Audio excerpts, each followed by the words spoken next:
going out with a bang. These were the scenes on the streets of Portland as Donald Trump's federal task force supposedly withdrew after weeks of clashes with locals. For the past 2 months, a nightly ritual has played out in front of the main courthouse, with protests concentrated in a small area, not more than 2 blocks square. Black Lives Matter protesters gathered in a nearby park to demonstrate. More radical elements would move in on the court security fence. But Portland is known as the whitest city in America, and demonstrations reflect that demographic reality. Black Lives Matter! The head of the local branch of the NAACP fears the Portland protests became a white spectacle, in contrast to the dignified civil rights marches of the 1960s. They weren't throwing bottles. They weren't shooting off fireworks. There was no white wall of moms. There were no beach balls being played with in the air. These were people who stood arm in arm in solidarity, singing "We Shall Overcome." Ritual confrontations with the security forces, casual vandalism, and the throwing of fireworks by small groups of anarchists were not making this city any safer for black people. It's counterproductive. It's counterproductive to what we're trying to achieve. And we're trying to achieve some safety for me. Some safety for me.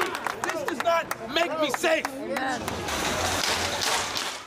Anarchists linked to Antifa came in for particular criticism. There it is. There is a huge separation from the antagonizers and the protesters, and you are being watched.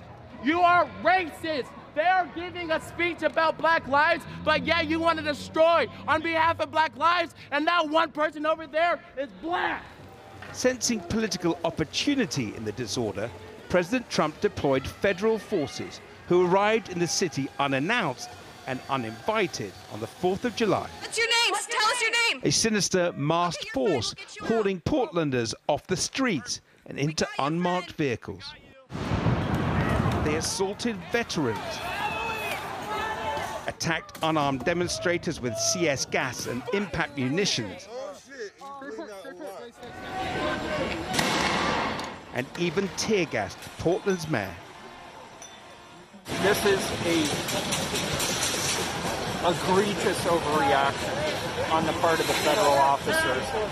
There was nothing that I saw anybody do that warranted this reaction.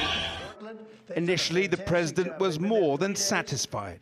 They really have done a fantastic job in a very short period of time, no problem. They grab them, a lot of people in jail, they're leaders. These are anarchists, these are not protesters. People say protesters, these people are anarchists.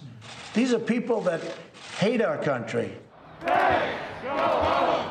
Many saw it as a blatant attempt to look tough and appeal to his political base. If anything, the move backfired.